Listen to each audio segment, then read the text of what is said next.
Everybody, I have made a whoopsie daisy. And, well, I didn't really make it today, but it's been a long time coming. I got me an old laptop, and I, for some reason, not for some reason, because of this old laptop, I can't, the recording is not happening today. We tried very hard, and it's not in the works for you. So it was a mess. I feel like we're not even recording this on video right now, because if we do, the whole thing kind of shuts down.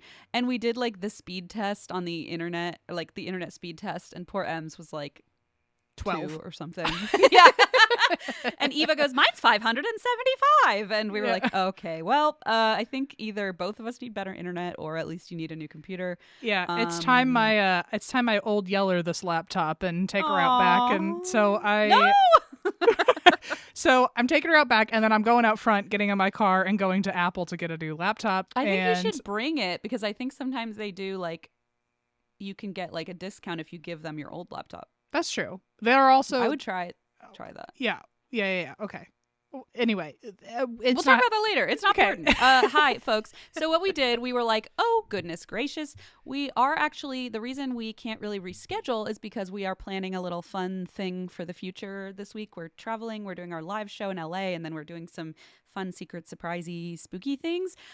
So we don't have time to record another one, not like aside from today. So we decided to go into the annals and find a live show that we have not yet released, and somehow this one apparently has not come out yet, unless it has, in which case, oopsie daisy. we tried. It says in our Google Drive that we have not posted it, so that's what we're going off of.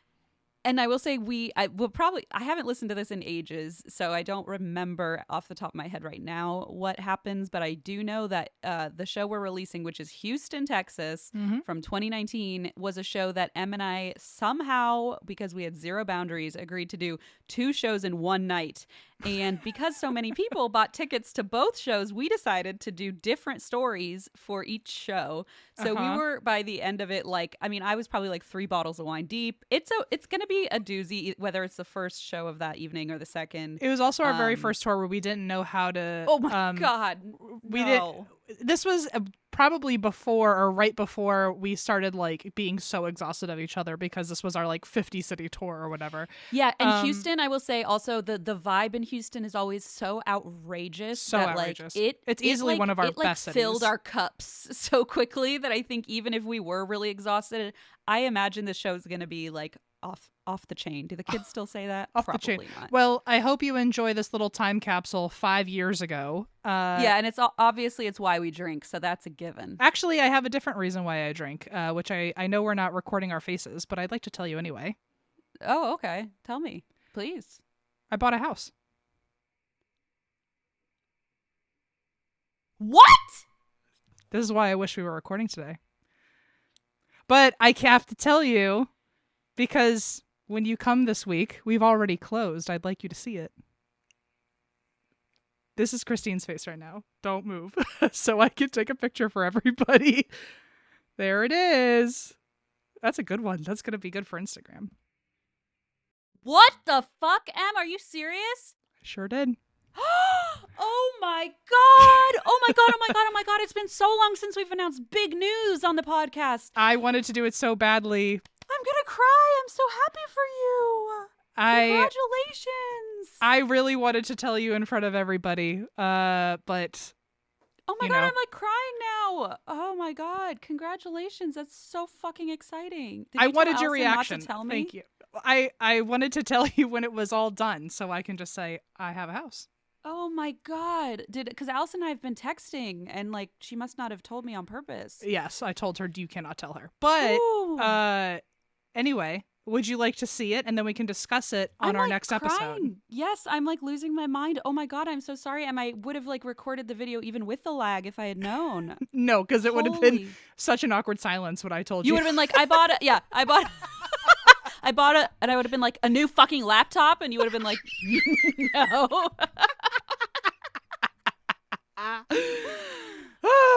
Anyway, I'm excited for you to see I'm it. so sweaty, Em. I want to see it. Wait, so do I get to see when I come? Like, Yeah, that's why I wanted to tell you before you got here. But you're going to be here now by the next time an episode comes out. So. I like shouted so loud my missing tooth hurts again. Ow.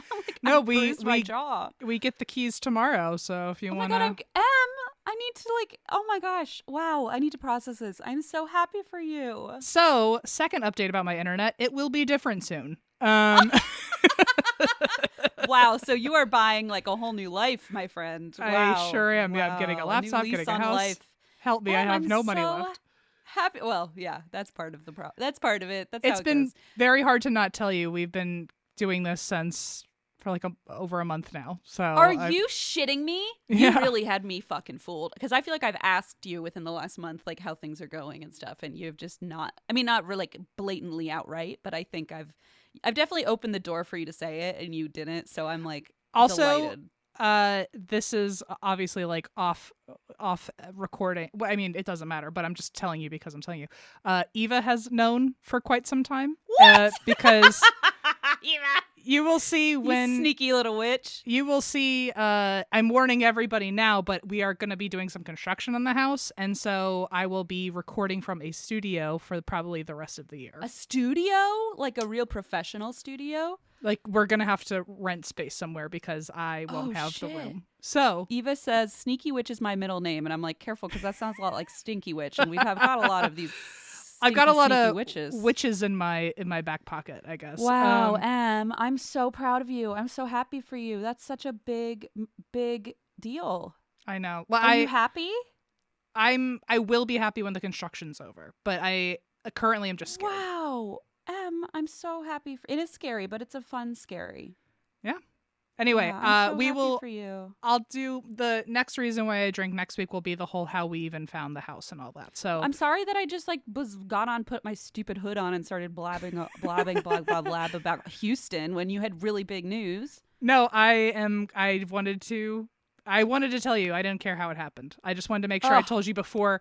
Otherwise, like, how was I going to get you to this house without telling you, without people getting to hear your reaction? And I never have milestones, so this is probably the only big reaction you're going to hear from me for a while. So. Oh my God, I hope not, because I feel like I'm on top of the world right now. I don't know. I'm like, wow.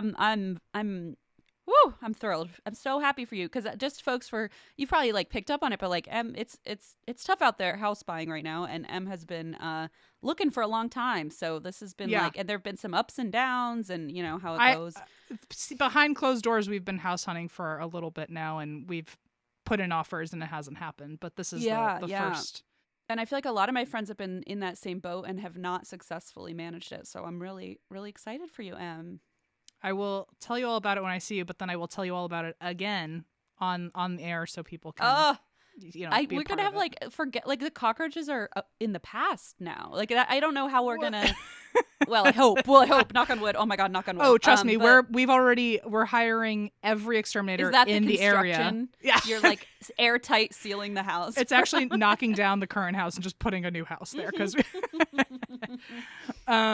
Wow, I'm so happy for you. I've wanted to tell you for a long time. So. Well, okay, so this is kind of poignant then, because this episode that we're about to release, this 2019 Houston live show or whatever, God, that would have been like 5 years ago, right?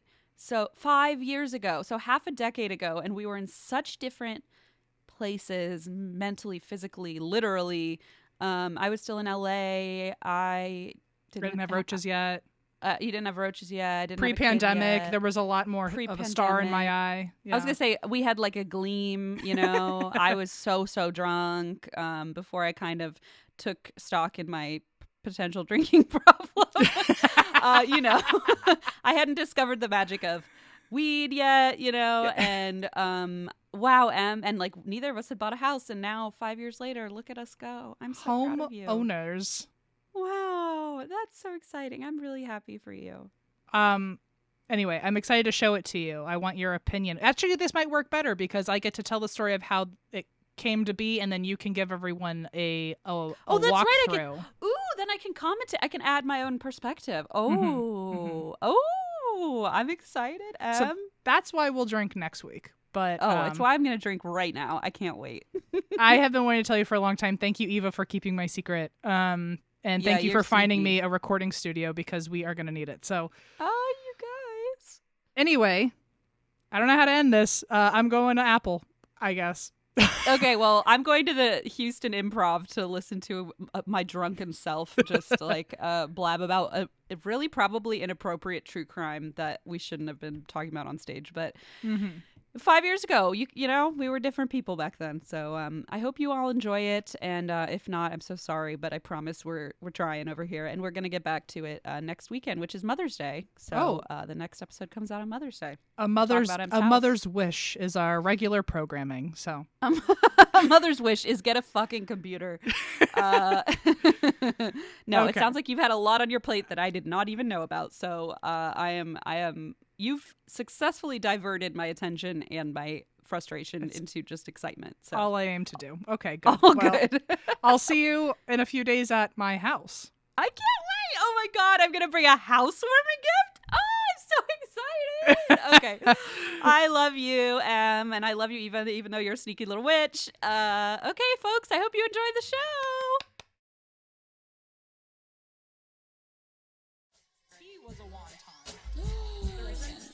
English is my first language. Is Tamra home? What? Sassy with me, Sassy the clown. The clown is showing. Ooh, fight. Oh, sweet baboon. Finish your drink. Hello. And that's why we drink.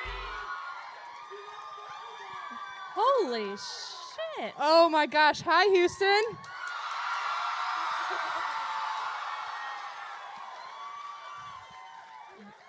This is the, oh yeah. Yeah. Hi, Houston. Wait, look. Yeah. This. Damn it, you got 2 out of them. We went to Buc-ee's. We did it just for you. It was bananas. I'd never been to one. Have you? No. This is actually, first of all, hi, Houston. And also, this is like our first time ever in Houston. Yeah. So. We hadn't even been to Texas before this leg. So. This is literally the loudest room we've ever been in. Holy shit. You guys are testing my medication today. They literally just said everything's bigger in Texas, and you're proving that right now. We also, yesterday we were in Dallas, but we had Whataburger. Yeah, we did. All right, now you're just pandering. I know. I want people to like me. Anyway, how has your time been in Houston for the last couple hours? Everything's really large. Like, there's a lot of big cars that go very fast. We are terrified of how you drive. I mean, and I'm from LA. Like, we're from LA. We're not new to driving, but wow, you guys. But we're also not used to driving because all we do is sit in traffic, and now everyone expects us to go like 100 miles an hour. Yeah. And you guys have very interesting, very short ramps here. And so kind of like launch yourself onto the highway. Yeah, and there's short ramps next to like 4 other short ramps. Yeah. So like your decision making has to be instant. Yeah. And we were driving here, and at different times either she was driving or Eva was driving, and we were trying to help each other with the GPS. They'd be like, "Okay, turn now." Oh, nope. Never mind. Or I'd turn and they'd be like, "It says do not enter." And they'd be like Chevy Silverados coming at me. It's just very scary. Also, I don't know if this makes you proud or disappointed of us, but 2 seconds into landing in Texas, we got our first bless your heart. Yeah, we did. We don't know if it was the good one or the bad one. Yeah. We were like, "Aw." I know what you What mean. did we do? That's... Yeah. Listen, it's been fun. It's been good. Oh, they already know the rules, damn it. I guess I should just go straight I guess. into We have my 2 story. shows tonight, so, oh boy. This is the first. This We is have our never first done time. this, so wish us luck. And also, sorry. If you've ever listened to our episodes on the show and we sound like we're kind of in a daze, it's because we usually are recording a second episode right from the first. Right. So maybe in the second one, if you're coming to the second one too, you might see Very a very real. dazed, interesting Very version of realistic. us, Yes. where it's just like there's so much death, so much going on. All right. Shall we? I guess so. I guess so. So my story is kind of short, and Wait, I'm sorry are we about doing that. the thing? Yeah, I'm. Oh. I'm I just. thought you were already cracking I'm not into diving it. right in. I Okay. just want to. Oh, I want everyone to be aware. Sorry. Really, like threw me under a bus there. No. So my story, before we get into it, is very short, but there is like a very fun twist where, like, classic me, I fucked up big time. So I just fun. I want everyone to like know something weird is coming. Okay. So I think they already knew that. I think so too. But before we get into it, as Christine said, let's do a drinking game. Okay. These are dangerous chairs, by the way. They really, I mean, they expect you to drink wine and sit all the way up here. No, you're asking too much of me, Houston. I'll All right. catch you. I'm kidding. Thank you. Okay, so drink once if Christine gasps. But that doesn't usually happen, so you'll be fine. Or drink once if Christine says listen. Also doesn't happen. Nope. Drink once for fun fact, That happens a lot. which is not ever really fun. It's more sad. True. It's true. Drink once for, Sure. or any reference to us sweating profusely, which It's already happening. who's so- to say? Drink twice for hello. Thank We you. know it's right there, but we're always worried you're not going to actually do it. When that day comes, we gotta shut down and move We'll out. be like, Christine, let's just leave. We're done.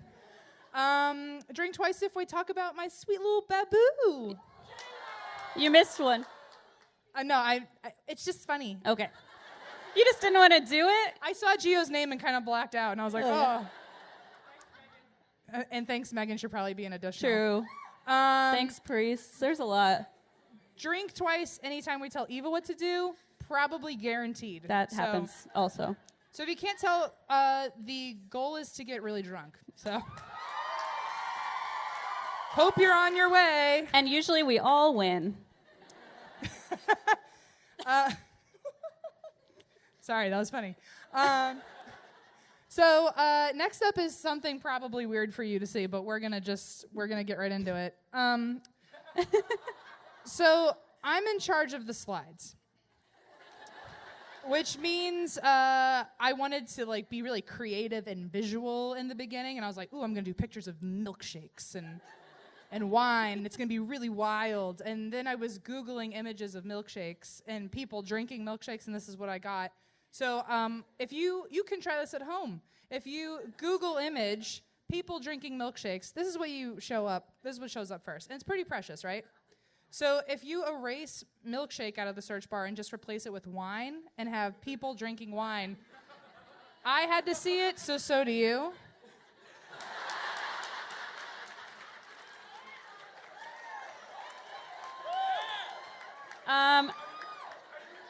Quick side note, I don't know if you guys can tell way in the back, these women are heavily in their third trimester, so in case anyone had a They doubt. just can't wait anymore. And this is a very small child, so. And top right is Christine. Okay. Only in a few hours after these two shows, maybe. So next up is my story. Yay! Although You're making me nervous with this. I don't know what you're doing. these are the wrong notes. As we walked out, was literally like, are those the right notes? Check them. I don't know if this is the right slideshow. Who knows? Oh my God. They're both there. Oh, Eva's already like, oh shit. Eva, should we check? Eva! I know. She's not doing it. Is it the wrong slideshow? I don't know. How do you... Is it number 1 or 2? Eva, help. Come on. Shit, we didn't think it would happen that fast. Yeah, that's okay. Everyone, ignore my desktop that has a lot of pictures of steak and mac and cheese. No, I unplugged it. Oh, you saved me. Okay. I unplugged it before they could see it. In Dallas, it just started with. Thank you, Eva. It just started with. We'll pop that right back in. Yeah. There were just pictures of steak all over the. Here's the thing. I'm in the middle of decorating a kitchen, and I was like, what should I frame? And so. This is literally what happened. I thought it would be really crafty. You're the best. Thank you, Eva. God bless her. Yikes. My heart stopped because I saw the upcoming slide and I saw my notes and I was like, oh no, those don't match. But no, to finish my story, I was trying to do something really crafty and I was looking for just the right picture of steak. And I went down a rabbit hole at 3 a.m. and so my desktop has like 65 pictures of steak. And like opened it and I was like, there's 85 thumbnails. Christine was like, what are you doing? And then I was like, well, no one will know. It's fine. And then in one of the Dallas shows, I opened the computer and it started on my desktop. And I was like, oh, no. Mac and cheese, steak. And I didn't even explain it to them. I was like, ignore that. It's fine. Anyway, I've kept you guys That waiting. was our improv. Surprise. We've warned you for 100 episodes that we don't That's know what's true. going on. So Now welcome to your reality check. we're just proving it. Oh, wait, now these are the wrong notes. Christ. I swear to God right now. I'm sorry. I'm sorry. It's just funny. So now, fingers crossed, this is the story, maybe, of the spaghetti warehouse. Wait.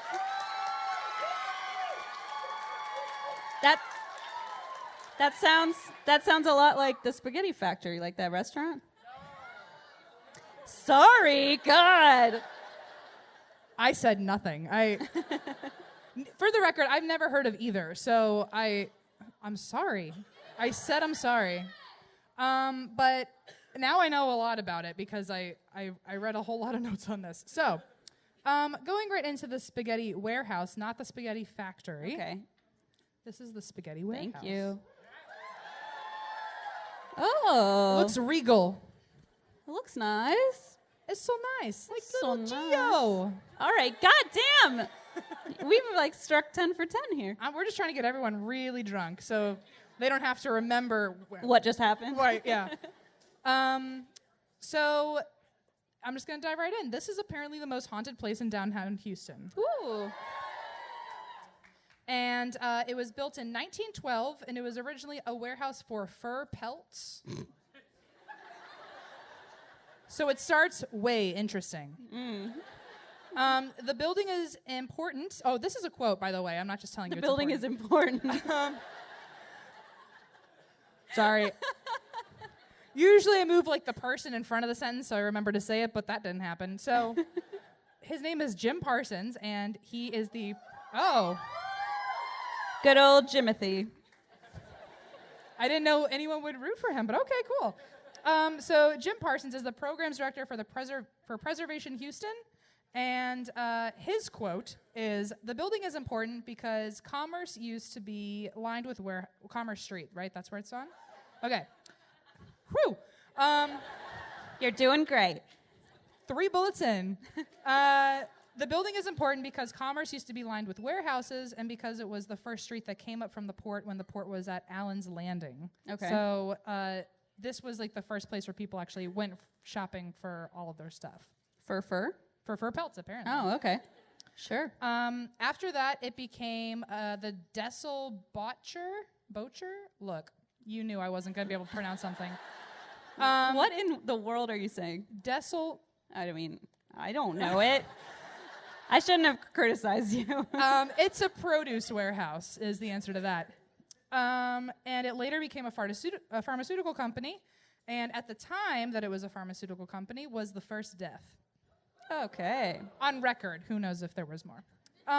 There were a lot of dead animals in there. Get it? Yeah. Nailed it.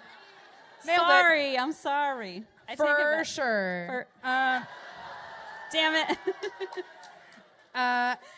At the time, a pharmacist had a pile of paperwork. Oh, so this is the death. Get ready. It's not funny anymore.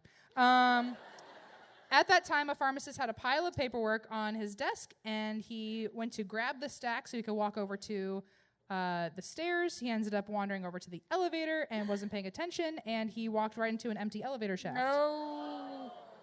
Which is interesting because our story yesterday Yep. had like 5 elevator shaft deaths. So It's like, Texas, Be you careful. gotta watch God. it. Or like put doors on your elevator or something. I'm just taking stairs while I'm here because I don't trust you guys. So he didn't look, and he stepped into the elevator and fell down the empty elevator shaft, which was 3 feet down, and Oh no. not 3 feet, 3 floors. I was like, please tell me there's more He to fell that. a whole 18 inches. That's also not 18 inches. Fuck! You're right. For once, I knew math. 36. There it is. And that wasn't even geometry. I know that much, at least. Numbers. I are learned just what a hard. hexagon was, guys, since the last episode. Yikes! Oh my. Whew, you're gonna look real smart next I know. to I'm me. so excited. So now I know why everyone laughed. That was just mean. That was like one of those dreams you have as a kid where you're like, I'll say something stupid on stage and everyone will laugh at me. And that's how I got anxiety. And now it happened. It's a full circle. Anyway, back to death.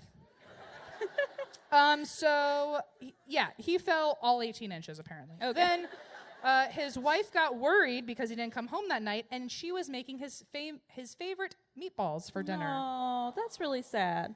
And but interesting, maybe a fun fact, is that at the exact same time that he supposedly died, like in the time frame of things, when he would have died, she was at home making meatballs, and she heard someone walking upstairs that sounded like his footsteps. Aw.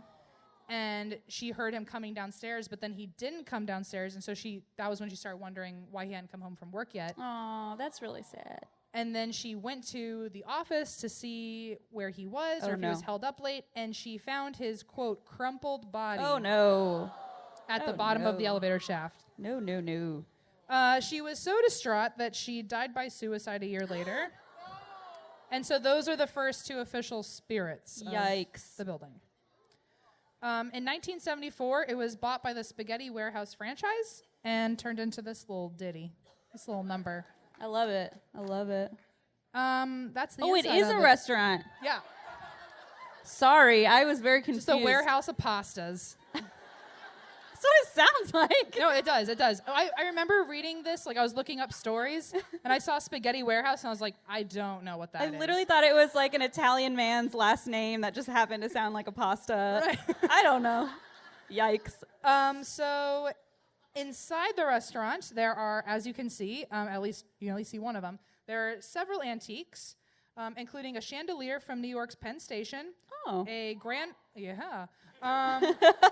grandfather clock from a castle in England, Ooh, ah.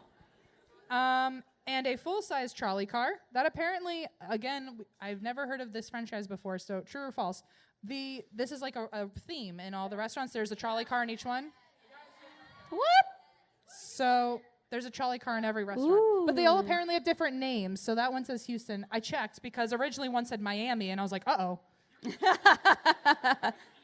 You can eat in the Yeah. train. Can you not tell my story? Because something's about to happen, man. I remembered that thought. He said that you can also eat in the trolley. And I actually remembered that fact because we have a place in California that I go to a lot that has a double-decker bus. And so that you can eat in. Yeah, and so ours when I has first 2 saw this, I was stories, like, so- oh, it's like that. It's not a big deal, but Thank you. I appreciate your input. I didn't want to sound like a total dick. I'm sorry. So there's a full-size trolley car that you can eat in.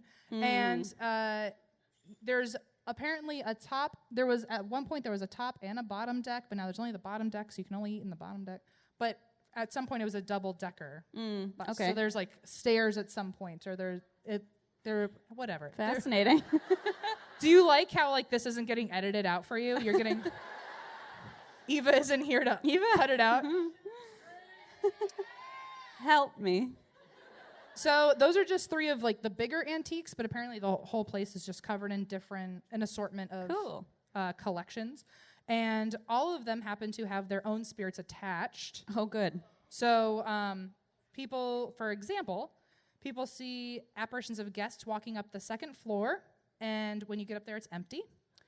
Ooh. Oh, my. And that's just the beginning. Employees hate going up to the second floor of the trolley, or I guess to the second floor of the building. Sorry. They hate going up to the second floor of that if you go up, trolley. you'll see the ceiling. Oh, my God. But, oh, no, they hate going up to the second floor. Sorry, that was my bad. But when they get to the second floor, they have to go there. The employees have to go to the second floor to eat for their lunch breaks. But they hate being up there because apparently that whole floor feels like immense hatred and darkness. Oh, God. As one employee lovingly said. There is a closet upstairs that people have heard muffled conversations in and heavy, annoyed breath. And apparently it's an annoyed breath of, like, get away from me. Oh, God. People try to take pictures in the restaurant and phones die immediately, or the pictures won't save to your phone. So it's like it doesn't want you to take pictures. And spirits rearrange the furniture after the staff closes up. They move silverware and reorganize the pots and pans. And the spirits have also come in, or the staff have come in the next day to see that the sinks are all on and the radio's on full volume. Oh, that's rude. It is. It is. I'd be pissed, especially the person who's paying the water bill. I'd be like, oh boy. That's right. People have watched chairs and table items move around on their own. And by table items, I mean like salt and pepper and like the napkin dispensers and stuff like that. And random tables will vibrate and shake on their own, especially when investigative teams have come in and asked for a sign. That seems to be one of the first things they do. They is like the shake tables the table? will shake around. Oh, the screen just shook. It's been doing that the whole time. Don't worry. Oh. But it did. I didn't know that. It freaked me out. Ooh. Sorry. I derailed in my own brain because today, actually, there was a ghost experience. I was hoping you'd tell this story. Okay. It was terrifying. So this isn't for this story. So I don't think don't think I'd be ruining anything anyway. But a spoiler to a story somewhere in the future. One of the things that a ghost did is that they would knock on a door pretty incessantly, like knock, knock, knock, knock, knock, knock, knock, really loudly until you would go and open the door and no one would be there. And people would look in the peephole and no one would be there. And I was typing out that sentence, and as I finished typing the sentence, all of a sudden the door to my hotel room started knocking that loudly and aggressively. And I walked over, and it was still knocking when I looked through the peephole, and no one was there. This is like 4 hours ago. Yeah. We had just checked in, and I was like, I'm not telling you where I am. No. Where I am. Nice try. But I will be sleeping with either Christine or Eva tonight because I don't need that. Where were we? I don't have any idea. Know. Oh, the tables shake. Right. Right. So near the upstairs bathroom, people actually get pretty consistent photos of orbs, and this is where the elevator used to be. So okay. Right. It's got some bad juju over there. The boxes move when they bring in like new shipments. The boxes will move across the floor on their own as if there is nothing in them, and basically with an extreme strength. But they're packed boxes that are really heavy, and they're just getting flung around the kitchen. Like whatever is pushing it around is very strong. The stalls in the bathroom actually have a weird, quote, unexplainable breeze. Oh, no. Oh, no. And most of the staff avoid the bathroom altogether because not only are there orbs near the elevator next to the bathroom, but apparently someone will tap on your shoulder while you're on the toilet. That's rude.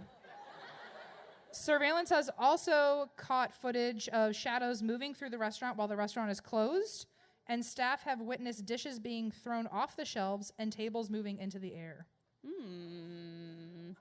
One employee actually said This is a quote. "We had a flood a year ago, and the basement was destroyed, and we had to clean up everything. The next morning, all the chairs and tables were stacked in one corner away from the mess." Ugh. Gross, but also kind of, like, considerate. Yeah.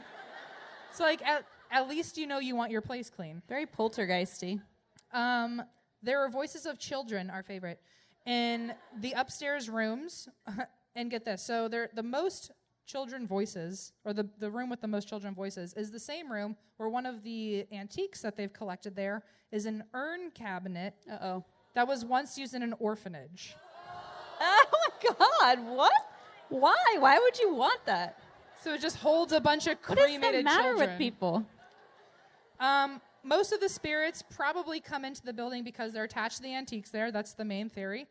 And the cops have actually been called multiple times about potential break-ins because people walking by at night have seen people in the restaurant after hours, but then the cops will go in and nobody's there.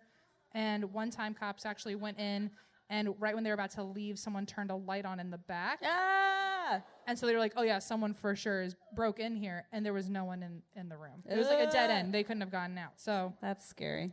it's like just playing with them.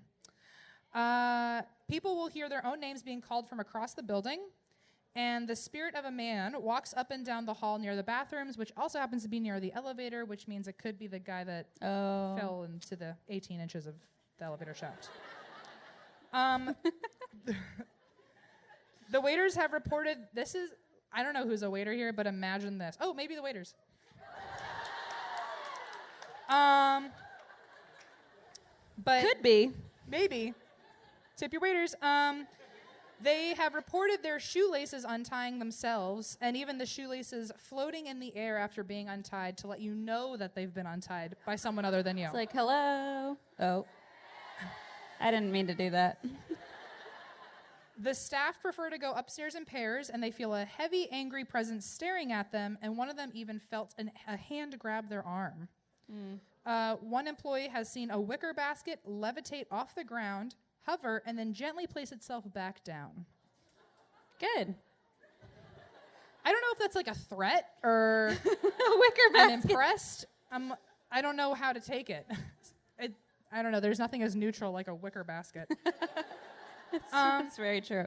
So this is our first, and that's why we draw. You probably can't see it, but it says... It says wine gymnastics. Right. So for anyone who doesn't know what And That's Why We Draw is, we in advance put out a couple prompts, like different phrases we're going to be saying throughout our stories that make no contextual sense to you, and we want you guys to be confused and then draw what you think we could either be talking about or what you think what's something funny, and whatever we like the most or whatever makes us laugh the most, we put up here for you. Just a fun way to break up the death. So this is from Josephine. This is wine gymnastics. Ooh. Oh, my. Look at this. Okay, but she sticks her landing. That's what's Beautiful. important. And look at you, number one, Christine. Number one. Yay. Oh, my. Really, I know. We I heard know her. that. Thank you. Good job. I love this so much. But Look also- how happy they are, though. They're so happy. And also, I don't think a real gymnast can do that. Probably not. I don't know. If anyone wants to prove me wrong, go ahead. We'll do it later. So, and then Thank there's you, actually- Josephine. there's another one by Alex. Nope. Okay. Okay, this is from Alex. Ooh, wait. Wow. I just thought this was kind of beautiful. This is just art. Ooh, fancy. That's all there is to that. So, I love that. it's a shame Alex is not here to see that. Okay, so the reason I picked wine gymnastics is because just like how the wicker basket levitated from the ground and back down, there was an employee who was waiting on a dinner party and watched a bottle of wine. Christine, you listening? Very carefully, very closely. Watched a bottle of wine lift itself off the table. It floated several inches away, weaving through objects, and landed upright, sticking its landing. That was like you trying out telepathy, just getting it to or not Bring it telepathy, to me. telekinesis. Right. Telekinesis. Yeah. Telepathy talking I don't know, to the try wine making it move in to my you. head. Look, I think 3 feet I is do 18 that inches. too. So that's why I picked wine gymnastics. So Love it, love it, love it, love it. people, thank you. I heard claps and I didn't know what was going on. Thank you, Josephine and Alex. Yeah, Yes. thank you, Josephine. So the staff will also open the restaurant in the mornings and see the bottles of condiments and sugar packets all over the floor. Way rude. And people will hear a piano playing. One waiter actually thought his friends were pranking him by playing a piano in the back, but nobody was there when he went to go look. Yikes. And when he yelled into the room for whatever was there to knock it off, something tapped his shoulder, knocked on top of the piano, and then held down a lot of the keys. Yuck. To let him know that he didn't have a say in that.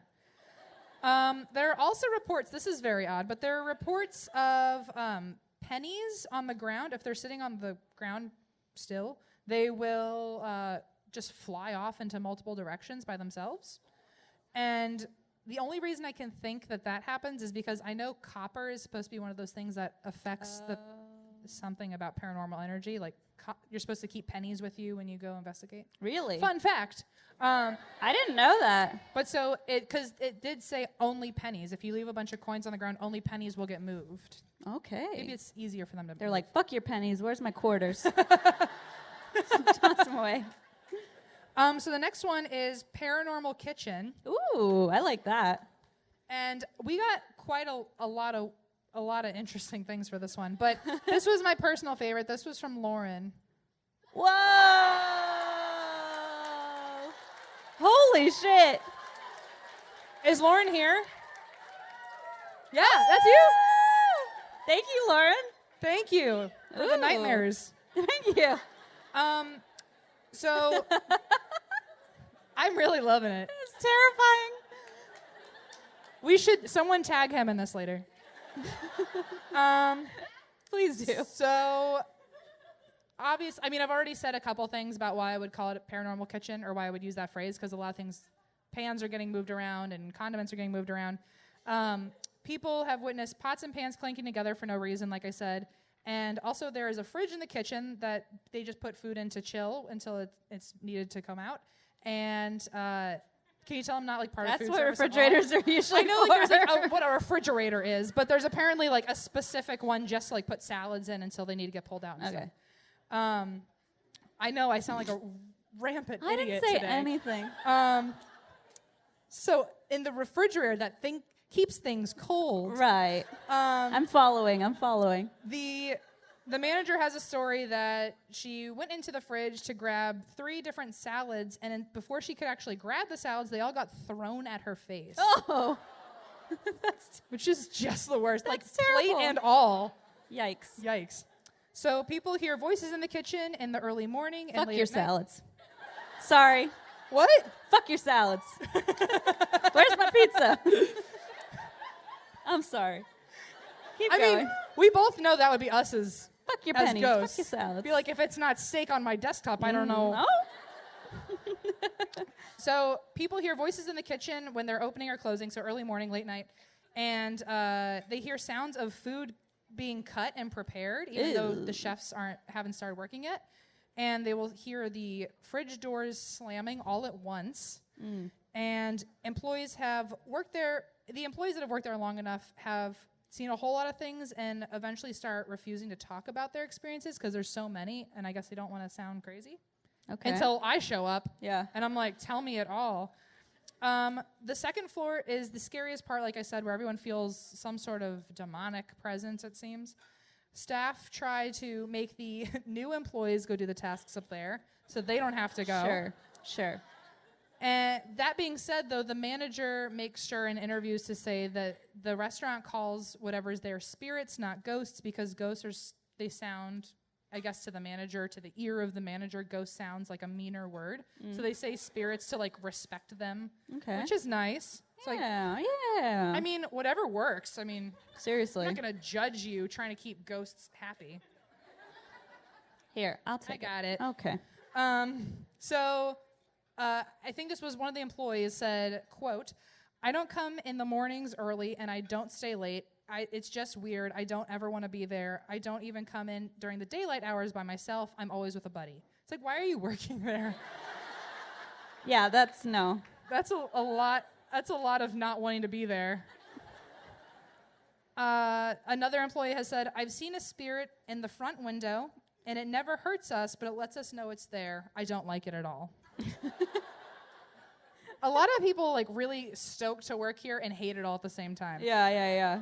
So these are a couple sad pictures, and these are actually sad pictures, which I'm sure you're probably familiar with. Oh, no. So in 2009, the restaurant was destroyed by the flooding of Hurricane Harvey. Uh-huh.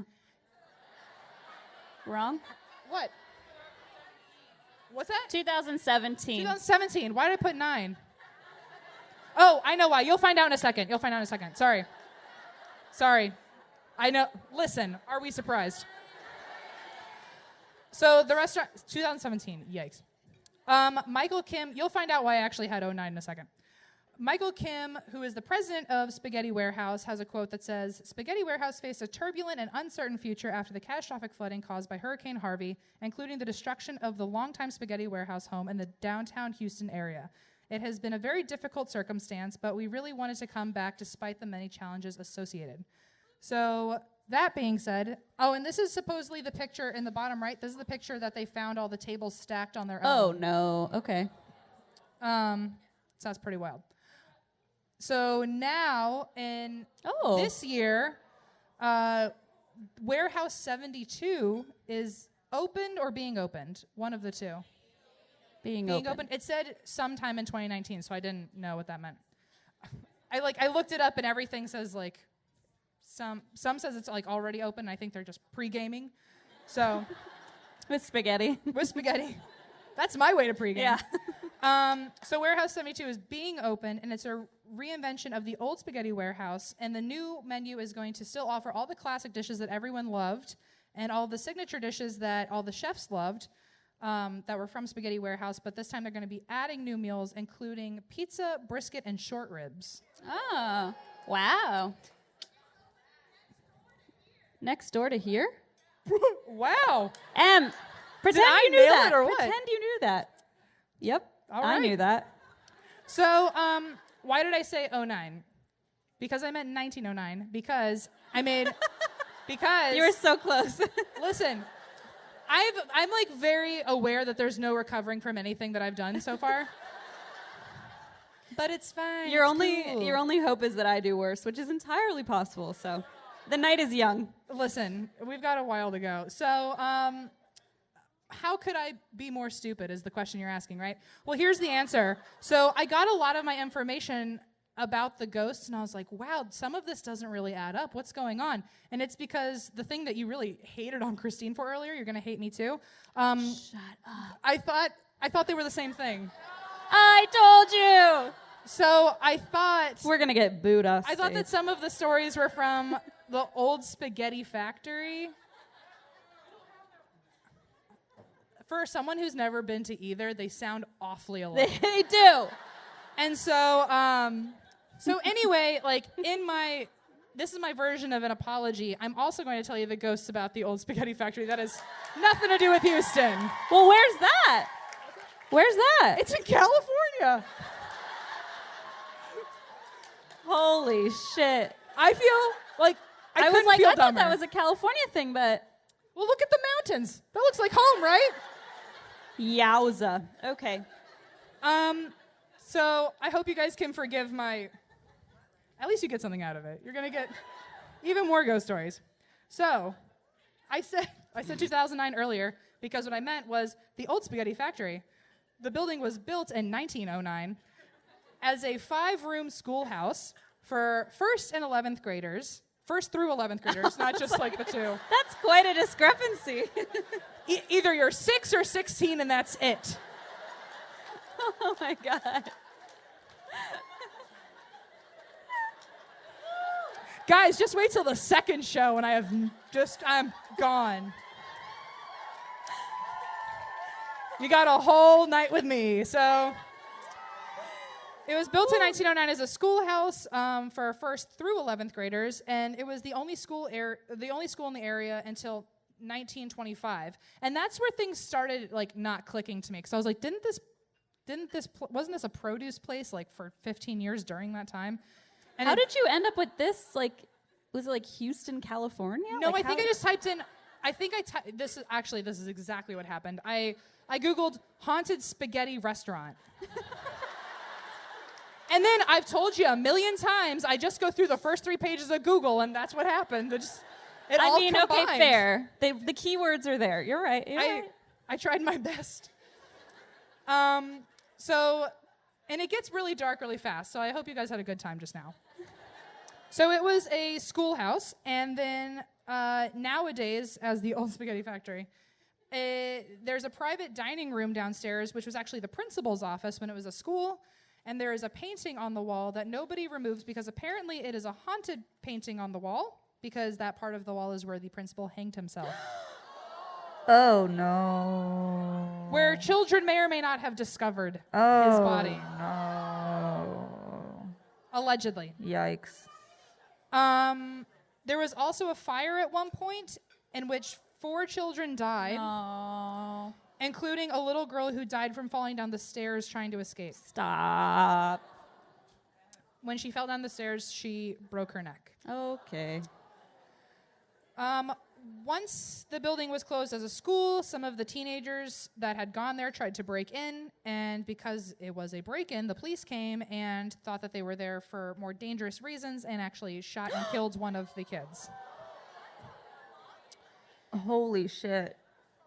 I told you, I hope you had a good time earlier. Yikes. The building then got turned into the old spaghetti factory, right where everyone wants to eat in a crime scene. I know what I'll put here. Noodles. If I put enough pasta here, everyone will forget. Yikes. So it opened as the old spaghetti factory, I think in 1998. Who knows with my fucking information anymore? And it has been haunted, obviously, ever since. And this is really sad, one of the main ghosts is an apparition of a little girl with a bent neck. No. I told you about my nightmare last night. Bent neck lady. I had a terrible nightmare last night. Oh my God, it's like I was like reading your notes from afar.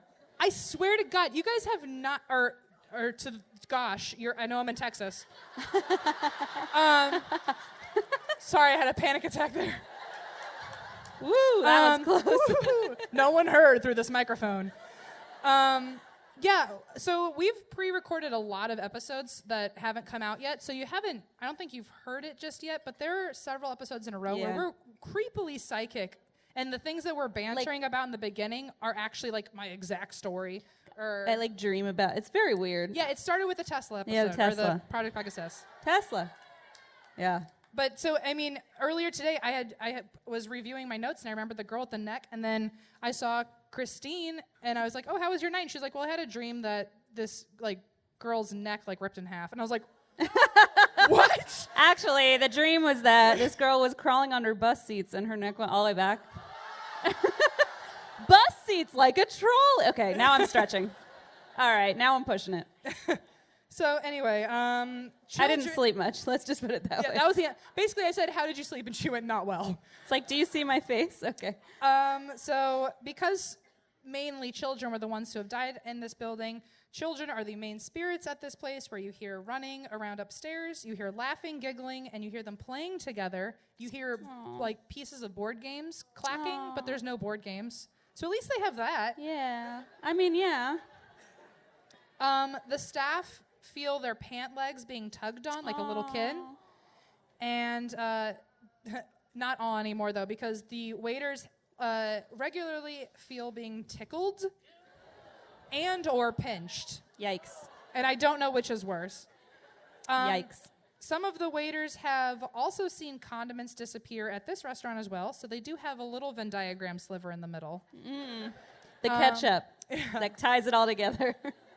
And people hear children running in the restaurant during closing, and the doors will slam on their own, and every now and then there will be a little kid when they're closing up that says, "Bye." Oh, my God. That means they're, like, aware of... And like, that's my story of a lot of spaghetti. Woohoo! Oh, man. You did good. You did good. I did the best I could, guys. Look at that. You did good. And with nothing further, ado? Yeah. Christine's story that I don't know, so I couldn't put the title. All right. I mean, I really do feel like you set a high bar here. All you have to do is fuck up 1,000,000 times, and you'll be almost as And good do as a me. magic trick, I guess. All right. Hey, guys. I'm going to tell you about a local criminal named Ana Trujillo, the Stiletto Killer. Yes, please is right. All right. Do you know this person? No. Oh, yeah, next slide. There she is. All right. All right. Here we go. So Ana Trujillo grew up in Waco, and woohoo! All right. In a family of strict Jehovah's Witnesses. Woohoo! Woohoo! Why not? Her family was not well off as she was growing up, and she never went to college, but instead got married right out of high school at age 19. So she and her husband had 2 daughters, and when they were grown, she and her husband divorced, and she moved out of the suburbs and into the city of Houston by herself. And you know that thing, like when you go through a breakup, and then you have that phase of like, I'm just gonna go a little crazy for a while, you know? Yeah. Just me? Okay. Yes. Yeah. Some people are doing it right here. Woohoo! I don't think I know applaud you. it, but I support everyone. I have been there. Okay, so this is what Ana did. So at this point, she's like, I'm gonna have fun. I'm gonna party. You know, She's being a free woman. yeah, exactly. So she was 39, newly single, and wanted to enjoy her life. She basically pulled a complete 180 from her upbringing and dove headfirst into her new life of going out and experiencing Houston's what I'm sure is lovely nightlife. I mean, do you hear how loud these people are? It's Yeah. bananas, I'm sure. If you guys are, any indication. Okay, so she loved to go out and party. Obviously, nothing wrong with that. The quote, so I watched an episode of Snapped on her, and the quote of the woman they interviewed about her, like totally deadpan, straight face, looked into the camera and said, she liked tequila shots.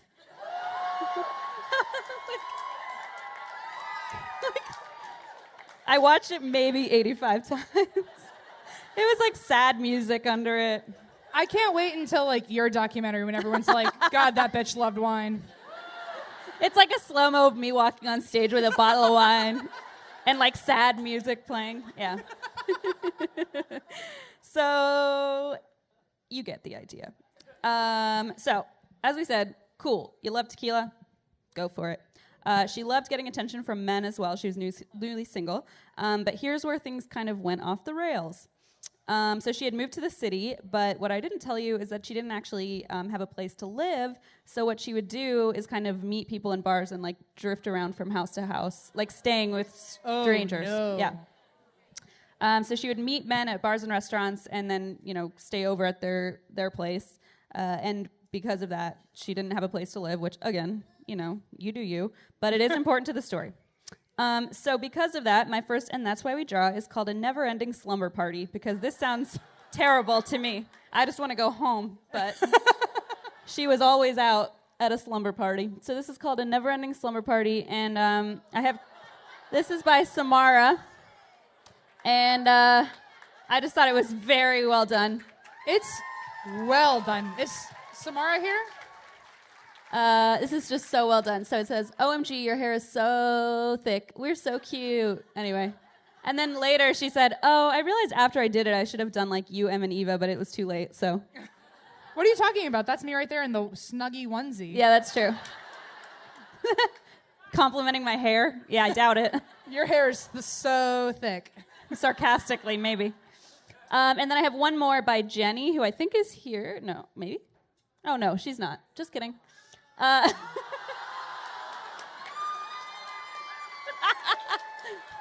this makes me look so crazy, but I love it. It's me, Blaze, and Gio and Junie, the never-ending slumber party. So Christine, I do, like I said, I do the slides, and then Christine sends me the pictures that is on her end. And so I got an email with this picture in it, and I was like, this is precious. Look This at is you, so cute. You're so skinny, Christine. Thanks. And my hair is so thick. Oh boy. All right. So anyway, never-ending slumber party. So Anna, it's August of 2012, and she's living with a man in this condo building in Houston. I believe it's called the Park Lane. I don't know if that's calling it out or what. Oh, too late. Okay. It's like a high-end condo complex, basically. Okay. One day she's walking through the lobby when she meets a handsome Swedish man named Stefan Andersson, who actually lived in the same condo complex. So Stefan, can you hit next? Sorry. Yeah. There he is. Oh, that's a big picture. Sorry. He's kind of svelte, you know. He's got piercing blue eyes. Woohoo! So that's Stefan. He is this brilliant, highly educated pharmaceutical researcher who had recently moved to Houston to become a biochemistry professor at the University of Houston. Anytime we say like a local school, we either get boos or hoorays. So We never know what's, and also like in the South, I know like colleges are. There's a lot of pride here. We gotta like not step on any toes. Dallas was a rough one. We were just shouting schools, and a lot of different reactions were happening. So she and Stefan meet in the lobby. They strike up a conversation, and when Anna finds out Stefan is single, she agrees to go out for drinks with him. But you know, remember she's living with this other guy in the same building, so it's a little complicated. But she's like, meh, fuck it. So she continues her slumber party elsewhere, I guess. So that evening they go out, and within a couple days, she's pretty much moved into his condo. They spend most of their time exploring the museum district, eating. I hear it's nice. Eating at fine restaurants, drinking at nice bars. He's got a good job with a healthy salary, so he's basically picking up her tabs, and they're both kind of happy with this arrangement. But some of Stefan's friends aren't so sure. So he's this world-renowned scientist, and she's this kind of wild child who had moved into his place already, and his friends were a little hesitant about it. And loves tequila shots. Most importantly. But according to some of his friends, it made perfect sense, and Stefan was actually really happy because, you know, she's a younger, beautiful woman. He's, like, having a fun time.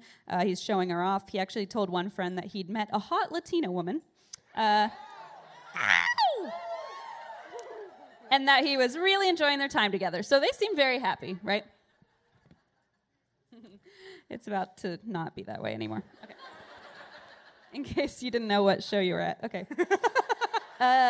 So less than a year after they first met, tragedy struck on the night of June 9th, 2013, when Houston police responded to an urgent 911 call from a luxury condo building called the Park Lane, which actually is one of the most exclusive condo complexes in town, at least in 2013.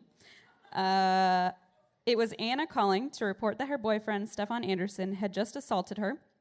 She's on the line, sobbing, wailing, saying she tried to defend herself, but Stefan wouldn't let go. So when the officer arrives on the scene, he enters to see Anna covered in blood and then the body of Stefan Andersson in a pool of his own blood. Oh, and EMTs confirmed that he had passed away. So seeing the body, officers assumed Stefan had been shot because there was just that much blood. Okay. But when they asked Anna where the weapon was, she pointed to the floor next to Stefan's head at a 5.5-inch stiletto heel. What? Yikes. Oh my God. They really are a weapon. Yeah. Well, actually, I don't actually put this in my notes, but they actually showed like the inside of a stiletto that tall, and it's basically the form of an ice pick. Like it's the same, because they have to be that strong to like hold a person up. So they're like made with metal, like the metal of an ice pick. I would never think about that. Yeah. Wow. Just crazy. So can you hit next? Yeah. So and that's what we draw is called an unlikely murder weapon.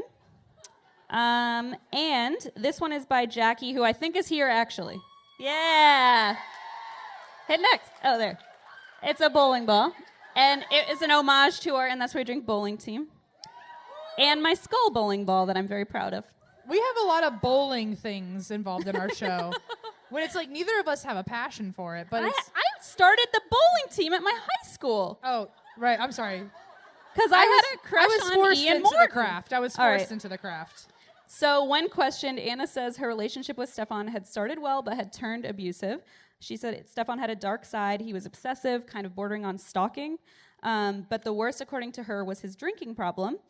She said when he drank, he had anger that was out of control, and he actually started drinking at 9 a.m. most days and wasn't able to control himself.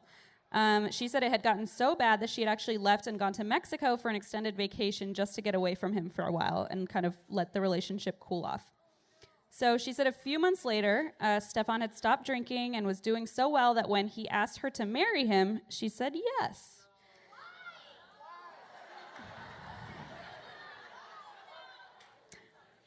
Bad call. Well, when a man and a woman fall in love, no. So they went out to bar 5015, which is an upscale bar in Houston that still exists. I looked it up on Yelp. To celebrate their engagement. By the way, you're doing great. Like, really? Compared to me not I feel like knowing I'm just anything. like word vomiting at everybody. No, I just wanted to say, so far no one's laughed at anything. You like not no, they've laughed at everything. No, wait. See? Listen. You're funny but not stupid. It was meant to be a compliment. I'm gonna stop talking. Just stick to my hair. That's you can Your hair looks so thick. Thank you.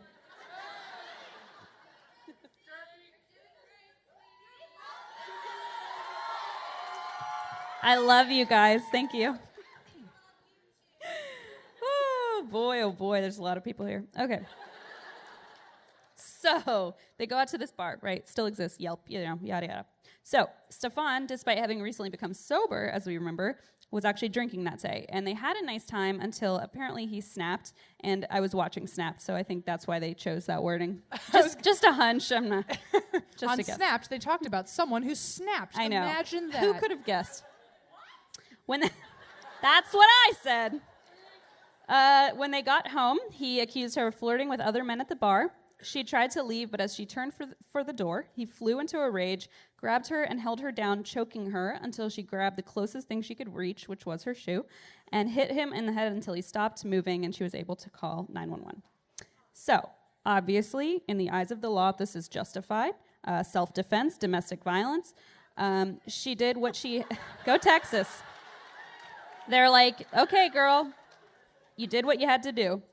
But they temporarily take her into custody because actually this was immediately a high-profile case just because the media jumped on Stiletto murder, right. you know. So they were like, but before she even left the apartment building, there was already news crews outside. So they kept her at the police station to kind of keep her out of the public eye for a little bit. I gotcha.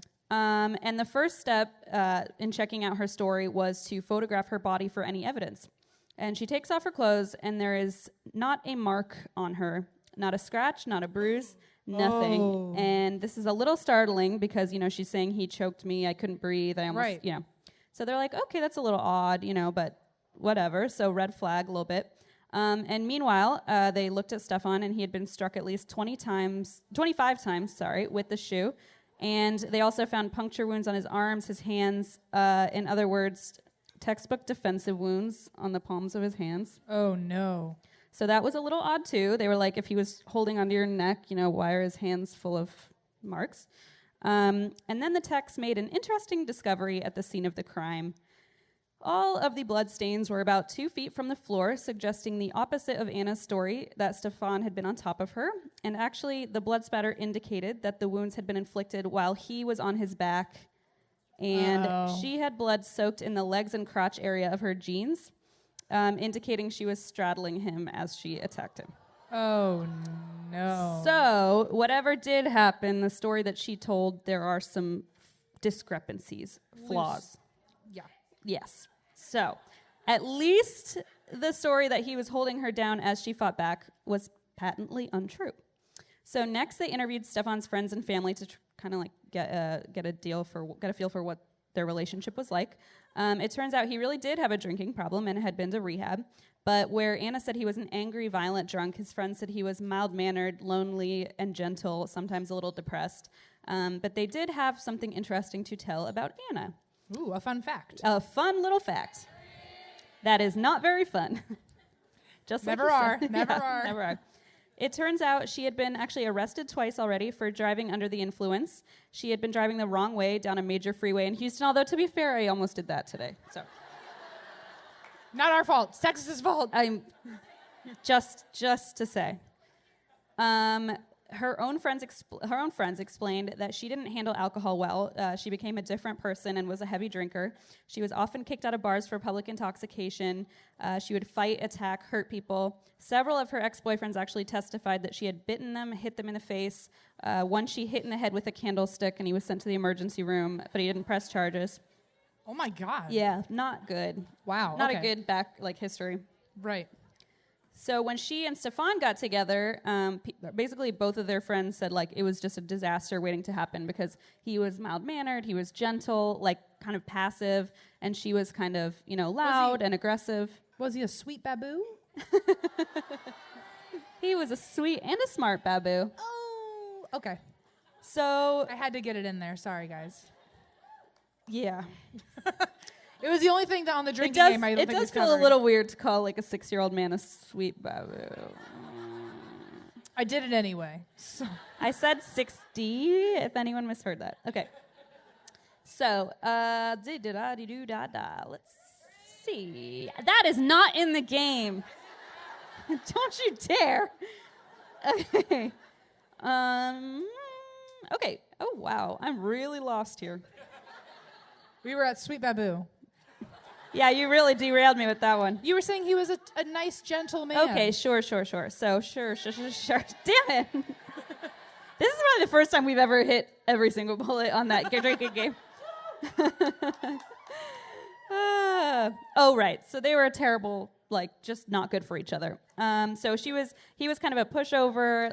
Even when he said, I don't really want you staying at my place, she would just do it anyway. They were just a bad couple. He was not good at kind of putting up boundaries, and she was kind of an aggressive person. So Gotcha.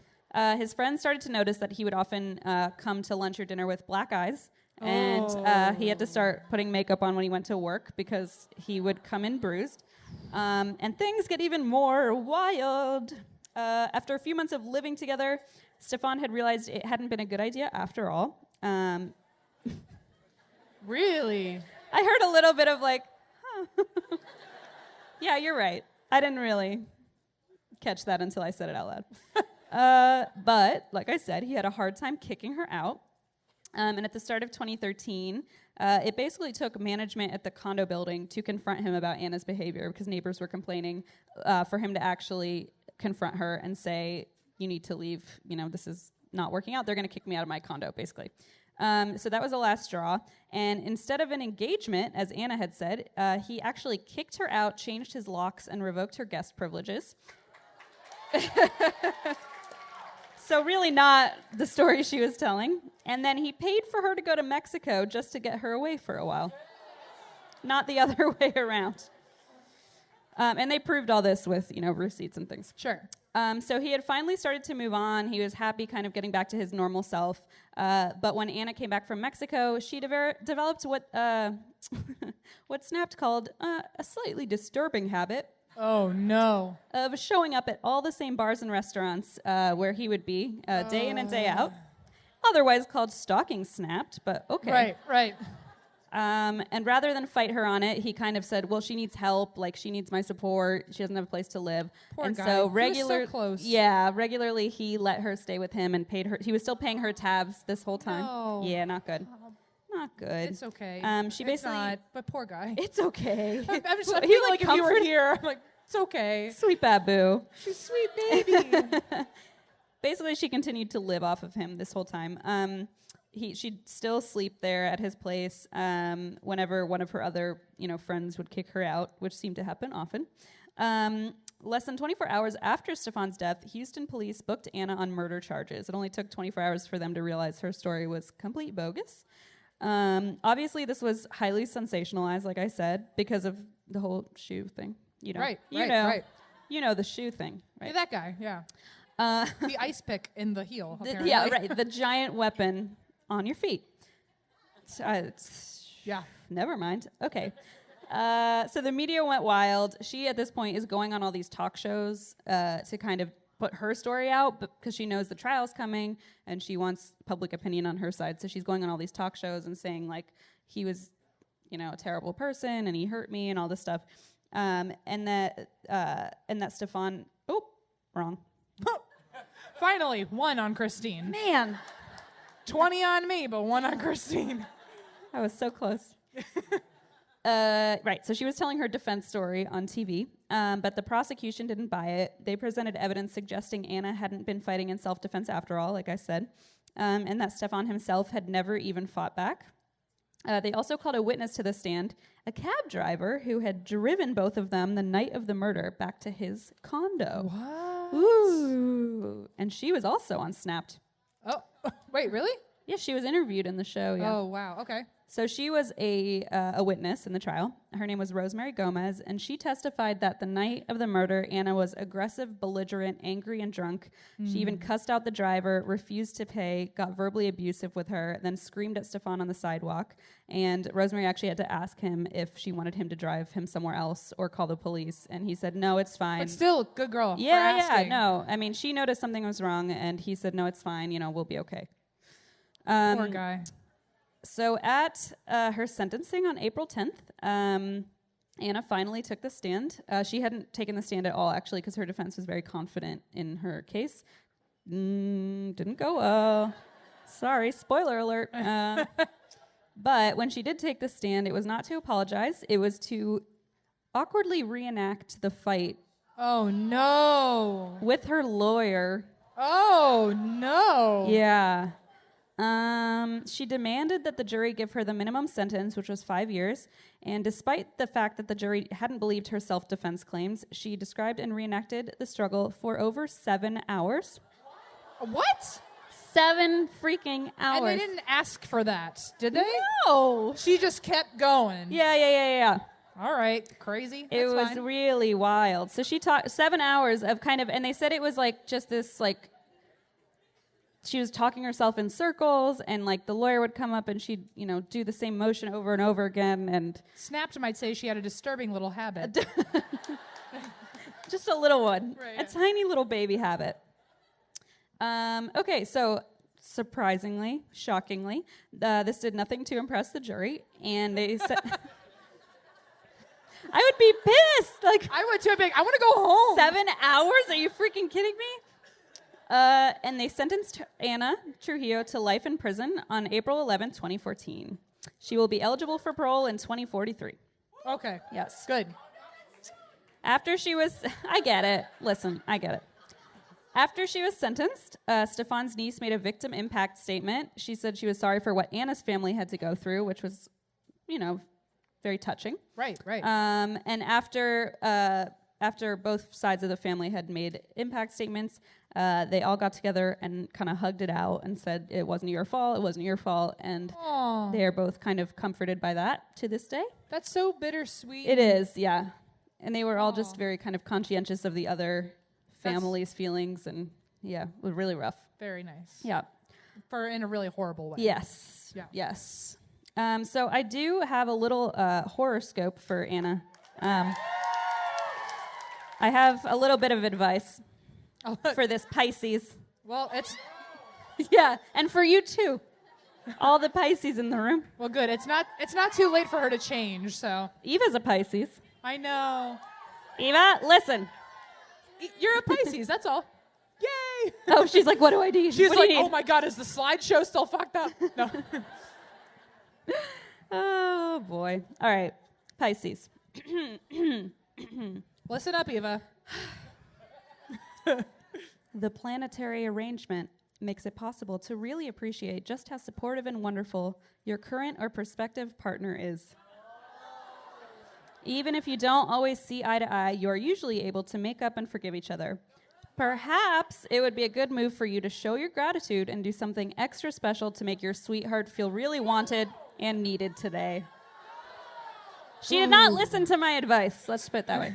Yikes. All right, Houston, that is the story of Ana Trujillo, Houston's Stiletto Killer. Woo! Woo, woo. Just thank you guys so much for having us, and it means a lot that We love it here. You guys are awesome. Wait, we have one more thing. We got one more thing. Not yet. I mean, we can dance to Pony, but we're not going to. We're not going to. I just want to say a couple things real quick before you guys get to listen to the greatest song on earth. One, this is where I usually hog the microphone from Christine. Yeah, do it. If you want to follow us on social media, no, I'm just kidding. Yikes. No, I just wanted to say thank you, and 2 days from now is the 2-year anniversary of me asking Christine to start a podcast. Wait, they didn't hear that part. What is it, the 2-year anniversary? It's the 2-year anniversary of me texting you and saying, do you want to start a podcast? And me saying no! And then yes later, but no at first. And then like 7 hours later, she said yes, but it felt good to be rejected once. And then after that, never again. I was wrong, to be fair. But it's amazing how much has happened in 2 years, and we were able, I mean, we had our dream jobs already, and then we were like, what's next? And we were like, oh yeah, let's just start another dream job. And it just happened, and I get to work and travel with my best friend. Ditto. And it just means a lot, especially personally for me. I know a lot of people say very nice things to me about me being open about mental health. So for 2 years ago, I would have never thought that I would be on a stage. Same. Woo! But thank you, everyone, and just the community in general. If it weren't for you guys showing up to things like this, we wouldn't be able to have this opportunity, and I wouldn't be able to overcome my world's largest fear. And